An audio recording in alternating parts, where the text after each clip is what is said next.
ভাইরে, মির্জা আব্বাস যদি জানতো হাদির পরিবর্তে নাসিরুদ্দিন পাটোয়ারি নামের একটা জানুমাল আসবে, তাহলে জান প্রাণ দিয়ে হলেও হাদিকে রক্ষা করত।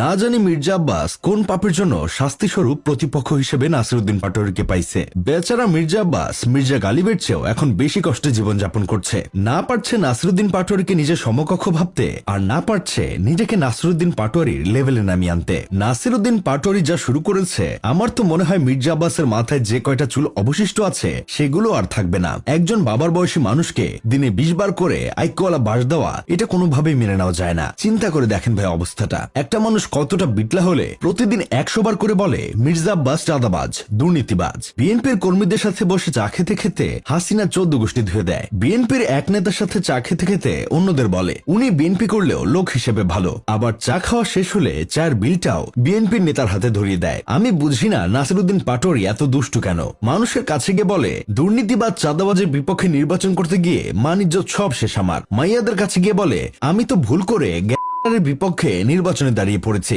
সেদিন মির্জা আব্বাসের এক কর্মী লাল পানি সহ ধরা পড়েছে। এটা দেখে নাসিরুদ্দিন পাটোয়ারি সাংবাদিকদের বলছে মির্জা আব্বাস নিজে ফরেন খায় আর কর্মীদের দেশি খাওয়ায়। এই বৈষম্য কোনোভাবেই মেনে নেওয়া যায় না। এইভাবে চলতে থাকলে কোনো একদিন দেখা যাবে হিরো আলমের মতো মির্জা আব্বাস আকাশের দিকে তাকিয়ে চিৎকার করে বলবে, আল্লাহ, না জানি কোন পাপের শাস্তি হিসেবে তুমি আমার আসনে নাসিরুদ্দিন পাটোয়ারিকে পাঠিয়েছ।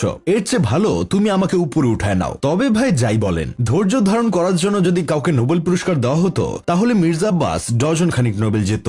মির্জা আব্বাস একদিকে বলছে ঘুম থেকে উঠে মানুষ নামাজ কালাম পড়ে আল্লাহর নাম নেন, আর নাসিরুদ্দিন পাটোয়ারি ঘুম থেকে উঠে সবার আগে আমার নাম নেন। এর প্রত্যুত্তরে নাসিরুদ্দিন পাটোয়ারি বলছে বাংলাদেশের সবচেয়ে বড় আলেম আল্লামা মির্জা আব্বাস, যিনি কিনা সকালে ঘুম থেকে উঠে আল্লাহর নাম নিয়ে চাঁদাবাজি শুরু করেন। মির্জা আব্বাসের বিবাহ বার্ষিকীতে নাসিরুদ্দিন পাটোয়ারি চেয়েছিল ফুল নিয়ে গিয়ে শুভেচ্ছা জানাতে, মাগার ফুল কিনতে এসে দেখে ফুলের মার্কেটেও নাকি চাঁদাবাজি চলে। এই কষ্টে বেচারা ফুলই কিনতে পারলো না। 2 দিন আগে নির্বাচনী প্রচারণার সময় একটি কুকুরকে লাথি মেরেছে মির্জা আব্বাসের অপবিত্র লোকেরা। নাসিরুদ্দিন পাটোয়ারি সেই কুত্তাকে খুঁজতেছেন গোসল করাবেন বলে, কারণ কুত্তাকে মির্জা আব্বাসের লোক লাথি মারায় সেই কুত্তা নাকি অপবিত্র হয়ে গেছে। নাসিরুদ্দিন চায় সেই কুত্তাকে নিজ হাতে গোসল করিয়ে পবিত্র বানাতে। মানুষ কোন লেভেলের পুংটা থাকলে এইসব কথাবার্তা বলতে পারে। শেষ বয়সে এসে মির্জা আব্বাসকে যে এই দিন দেখতে হবে সেটা হয়তো উনি নিজেও কল্পনা করতে পারেনি। এইসব দেখে আমার বন্ধু কেরামত বলতেছে, যদি কোনো কারণে মির্জা আব্বাস নির্বাচনে হেরে যায়, তাহলে নাসিরুদ্দিন পাটোয়ারি যে লেভেলের পুংটা গ্রামের চাচাতো ভাইদের এনে ট্রাক ভাড়া করে সারা রাত মির্জা আব্বাসের বাসার সামনে ডিজে পার্টি করবে। তোমার কোন কোন জায়গায় ব্যথা গো বান্ধবী ললিতা। গানের তালে তালে নাসিরুদ্দিন পাটোয়ারি পাগলা ডান্স দিবে। আর এইসব দেখে মির্জা আব্বাসের মাথায় যে কয়টা চুল আছে সেগুলো টেনে ছেড়ে ফেলবে। যাই হোক, শেষমেশ আমি গোলাম হোসেন একটা কাজের কথা কই, পুরো দেশ এক